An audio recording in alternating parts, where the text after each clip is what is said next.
ahead last weekend. As you know, it has been WrestleMania season. I've been talking about it on the show.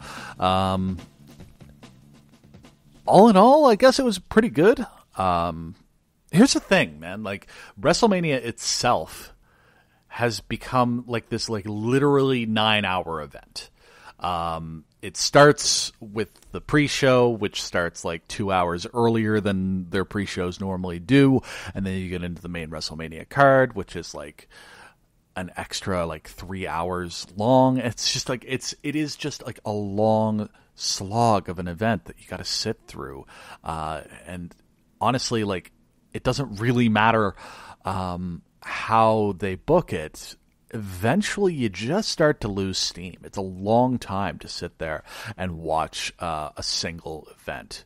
Like, it would be like the best way they can put it, because like WrestleMania is WWE's Super Bowl, right? Like, it is the most important event of the year. It's their season finale. It's it's all those things, right? So imagine if you're a football fan and you're watching the Super Bowl, but you have to start watching the pregame show, and like what happens on the pregame show is like somewhat important. Like, there's some stuff that's consequential to the actual game itself that happens on the pregame show. Like, imagine that, right? Like, it just becomes way too much content, and I can't imagine having to sit in that crowd and deal with all of that. So they were in New Orleans this year. Again, they were in New Orleans 4 years ago for WrestleMania 30.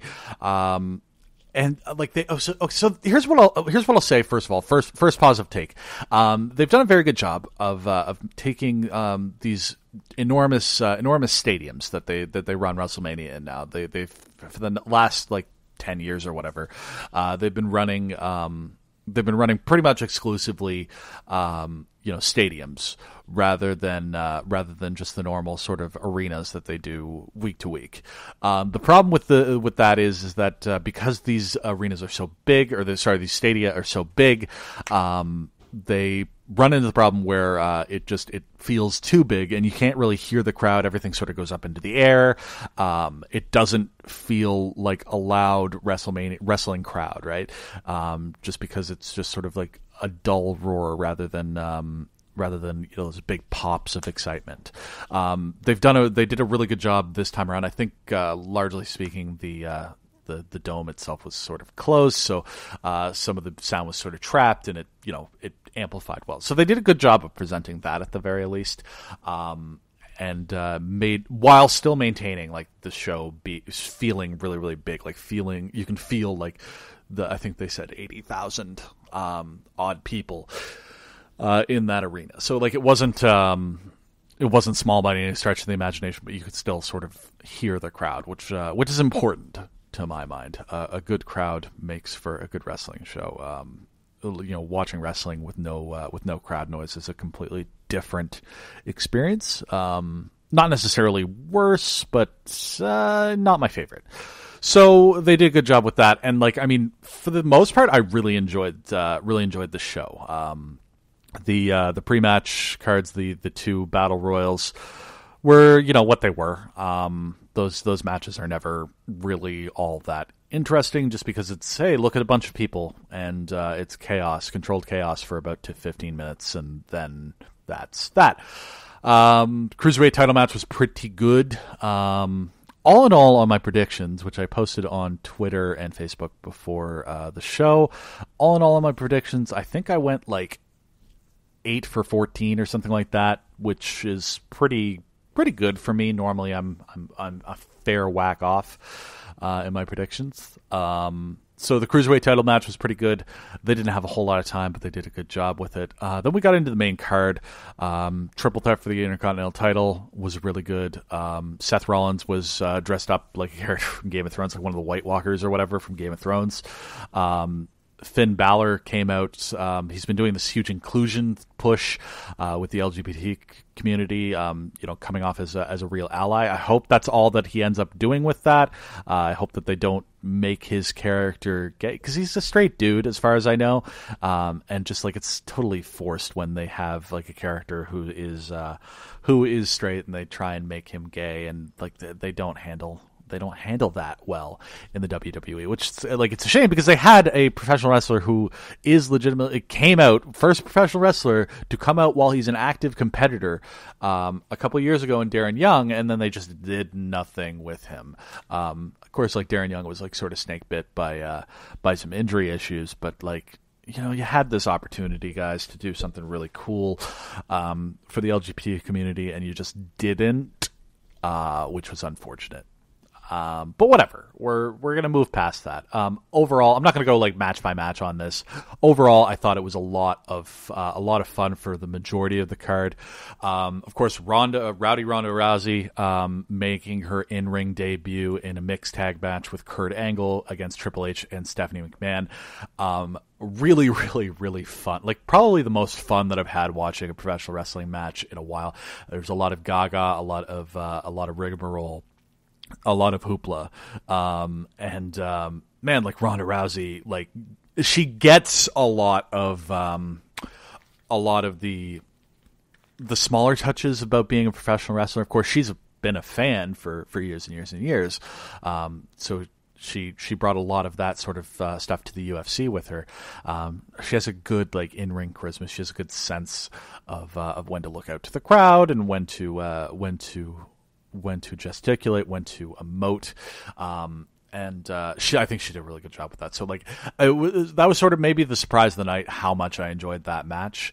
Of course, Daniel Bryan's return to the ring also was very, very good. It was good to see him sort of working smarter, not harder. He seemed to be doing a lot of the same stuff that he did, but doing it in sort of a safer way, which is good. I'd like to see him have a long and storied career. In sort of the second act after his return, and once he got cleared for action again. So hopefully he can. Long may that continue, I guess, is the best way to put it. What else? So yeah, towards the latter half of the show, that's when things started to slow down a little bit. The Undertaker John Cena thing happened. That was interesting. Basically, the Undertaker, John Cena was calling out the Undertaker for many weeks. The Undertaker then sort of returned out of nowhere and beat John Cena in a 2-minute squash match. But he just sort of Undertaker just sort of played the hits, and that was it. I thought it was a perfectly fine WrestleMania moment. Enjoyed it. Towards the back half, though, this is when things sort of started to slow down a little bit. Of course, we got to the main event itself, which was Brock Lesnar versus Roman Reigns. Surprisingly, Brock Lesnar won the match, but man, the crowd was shitting all over it.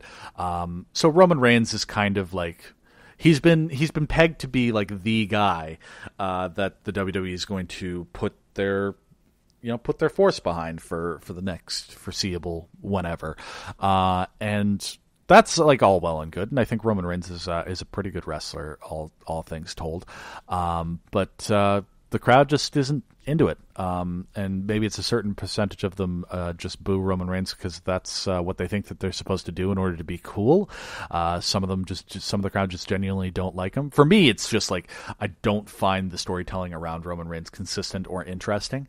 He is a guy let's not pretend that we don't know that this is the type of guy that Vince McMahon creams his jeans over and would love. He looks like a badass.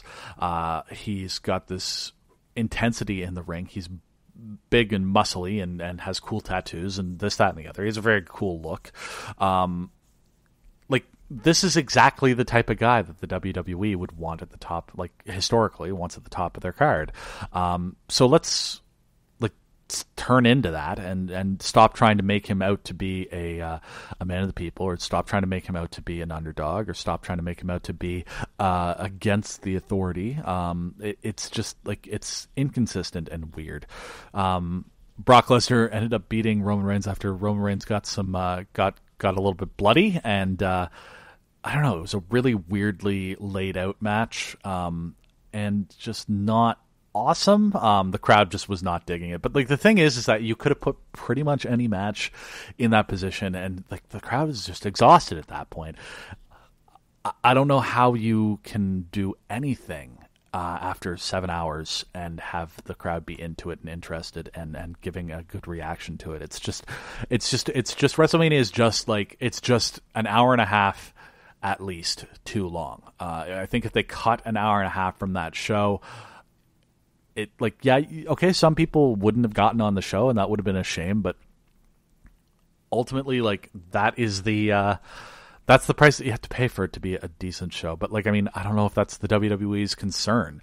I think that they have their network, they have their DVD releases, they've got obviously paid per view contracts. Like, they're just after content, man. Like, they're in the business of selling content, and quality maybe isn't at the top of the priority heap for something like WrestleMania. Maybe it's just quantity over quality in this case.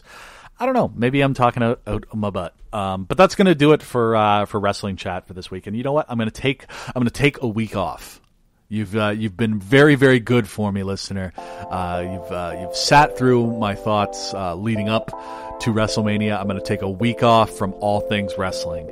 So next week, 0 wrestling topics. Although you just watch. I'm like, this is going to be the point where like somebody who I've been trying to get as a guest is just like, hey, I'm free. Do you want to sit down and chat about wrestling? That's just the way that things will go. But I'm going to take a week off of wrestling just because you've been so good about it. We're gonna talk about football next. Liverpool.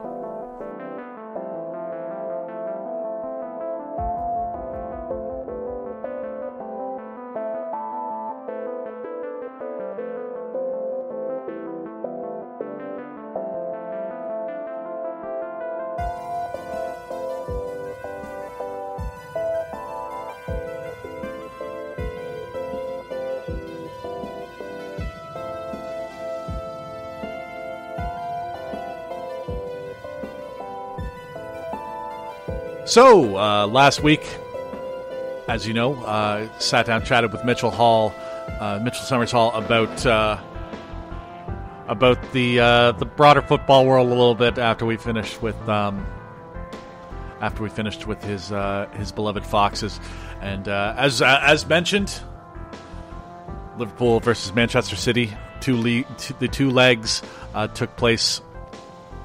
Since we recorded that episode, basically, and Liverpool's through to the semifinals, 5-1 on aggregate, completely smashed Manchester City in the first leg, 3-0. Very, very exciting first half performance, with phenomenal goals from Mohamed Salah, Sadio Mane, and Alex Oxlade-Chamberlain.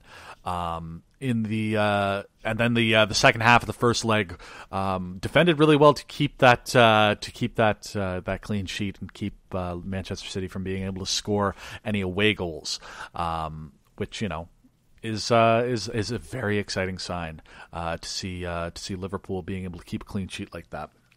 Very, very pleased. Second leg, Manchester City, of course, had to come out the blocks. They scored one goal. I think it was like less than 5 minutes in, and then there was a goal that was, like, all things said, like, actually really incorrectly ruled offside. That would have put Manchester City 2-0 up. Of course, this is sort of the way that the game kind of goes without video assistant referees. That goal did not stand, and Pep Guardiola was mouthing off to the ref and got sent up to the stand, so he was given a red card, which is hilarious when a manager gets himself a red, but that's, you know, neither here nor there. So from there, Liverpool mounted their comeback in that game. Goals from Mo Salah and from Roberto Firmino put it completely out of reach. So Liverpool, for the first time in like 9 years or something like that, is through to the semifinals of the UEFA Champions League. I am very excited. Just positively buzzing here. We face Roma in the semifinals, so there's like a really, really fucking decent chance that we make it to the finals. And then from there, it's one game, right? It's one game. It could go any which way. Now, that's not to discount Roma, because Roma did do what was to a lot of people completely impossible.